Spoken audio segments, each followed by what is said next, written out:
What is the most important thing to consider when real estate investing? Someone once asked me, what's the most important factor to consider when real estate investing? And I think where a lot of people get caught up is profits, finding the property and, doing the whole thing and it becoming a big success. Where some people really don't pay the most attention to is the ancillary costs. That's taxes, insurance, mortgage payments, property management fees, and cutting the lawn. Those are ancillary costs or must do things. If your property gets overgrown, the city will come and do it for you. They'll put a tax lien on your property and they'll probably take the property from you, right? You don't pay your taxes, then of course, right? They're going to take the property from you. And then there's the other pieces of it like property management. You don't have a good property manager, you're going to suffer and you may end up with a good situation where your tenants are amazing, but sometimes you're not. And that's going to definitely be highlighted in the level of tenants that you get and the quality of tenants that you get purely just from that one level of security. When we think about real estate investing, another big piece of this is insurance cost. And so for certain types of deals, but primarily in certain types of markets, you are actually going to see a fluctuation in insurance cost. And this is more important than ever because major insurers have started pulling out of certain markets and stopped offering certain coverages. This is due to the fires in California and the volcano eruption in Hawaii and countless hurricanes and tornadoes. It has been a slam on the insurance companies, and they're making sure that they no longer have to cover these issues, trying to preserve their own capital and the capital they use for their investors. It is becoming more apparent that you are going to see this cost get passed down to the customer. The cost of insurance is going to go up, but what really affects the end user, primarily the homeowner, is that they're going to be the ones paying that bill down the line. So your insurance rates are only able to go up because they are having to shell out money to cover certain areas. So let's say they don't cover a lot of the last two hurricanes and, we'll call it's $5 billion worth of damage and they only cover $2 billion worth of damage. The insurance company is still out $2 billion worth of damage, which means they're going to raise that cost for the people they denied and other people they will deny in the future just so they can recover that $2 billion. This is, generally unfair to the real estate owner. And so where it comes down is the owner of the real estate, primarily being the individual who's at to cover the cost, right? Renter's insurance is relatively cheap, but once you get to the home ownership, that's where the real value is because you could be in a flood zone, right? Automatic rate hike for what you're going to do unless you build the property there. You can be in like the middle of a tornado zone where there are like 5 recorded tornadoes over the past 10 years. They may not even give you coverage. They would probably just deny you. And if they do give you coverage, it's going to be outrageously expensive, right? I think what people have been seeing is an increase of from 15 to 25% on their insurance costs because the insurance is hard to find. And if you can find it, the pricing is so much, right? They got to make their money on. So kind of expecting that something bad is going to happen. You look at Texas, it's hailstorms, it's high winds, and it's tornadoes. Those are three things that insurance companies are typically not going to be playing around with in the next couple of years. And as we look to the damage caused, right again, they now need to make like $20 billion in insurance payouts from the fires alone. Now going into another $4 billion on top of it in the damages from two hurricanes. And that's not even the end of what's to come, right? As we see more and more tornadoes, we see more tornadoes, more and more hailstorms, more thunderstorms, kind of just see weather more and more intense. The insurance companies aren't going to do anything to encourage safer buildings or safer developments, right? They're just not going to give you the coverage. Why would they take the risk on a risky area knowing that people have to live there? So it becomes one of these people are buying homes and they're getting the state insurance, which is not nearly as much coverage, but twice as expensive. And that's where the market is left. So what you'll see is, a real estate investor, real estate entrepreneur is you're going to get all of this real estate coverage lacking in the market because there's no one left to service it. And what will end up happening is I think people are going to just have to get some sort of base insurance. But as long as laws are going to require you to have insurance on your home, that's the only thing that's protecting you from potentially losing everything. If you have some of these policies right now, the chances of them covering a catastrophic like major repairs are quite slim.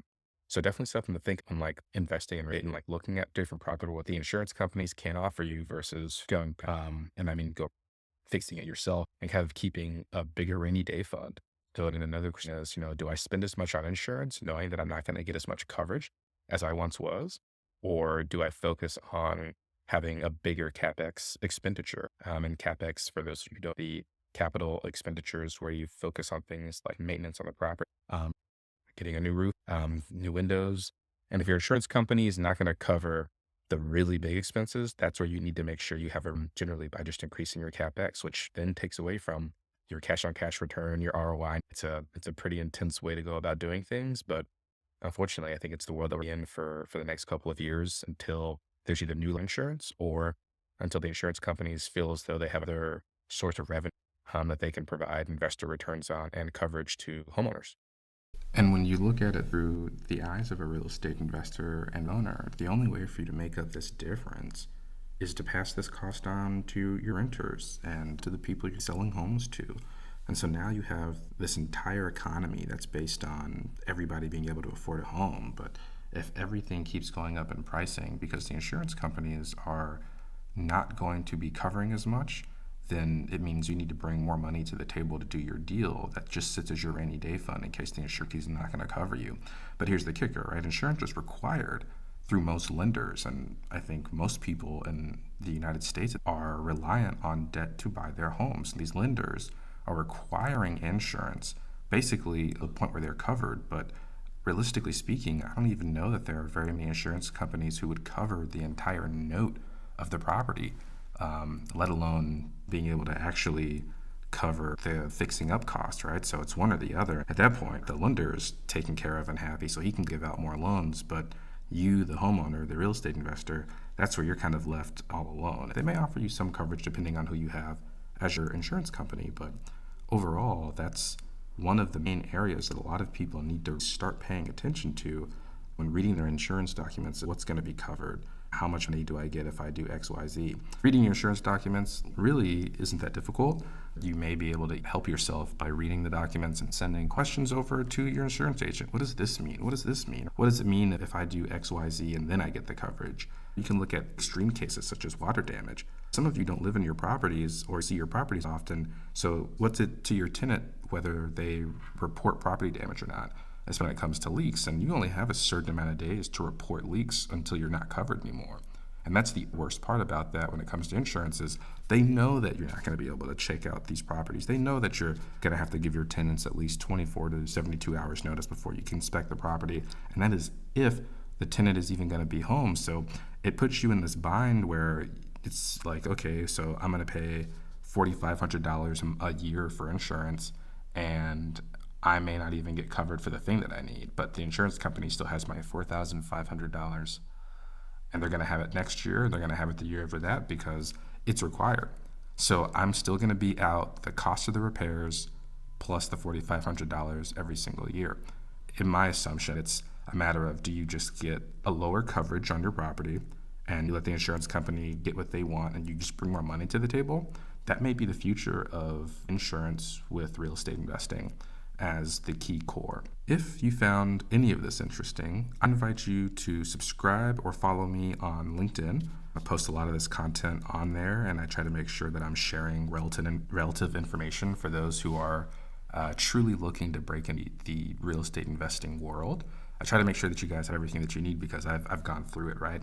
I've had contractors completely mess up properties. I've had people steal from me. I've had properties under flood damage, fire damage, you name it. Ultimately, I've been able to successfully navigate the majority of these issues purely because I had a better understanding of how the insurance rates work. Some people are like, oh, I'm done with real estate. I can't do it anymore. But I think if you take the time to educate yourself on how your coverage is written and where you can find the best adjuster to help you with your case, you will save yourself a lot of money, time, and trouble. But also, if you cover the base cost, which your money, your lender's money, or your investor's money, then you can keep a larger pool of cash together. And if you don't use it, you don't use it, right? But the CapEx is going to be huge for a lot of you because, surprise, your insurance company is not going to cover a whole lot, especially on an investment property.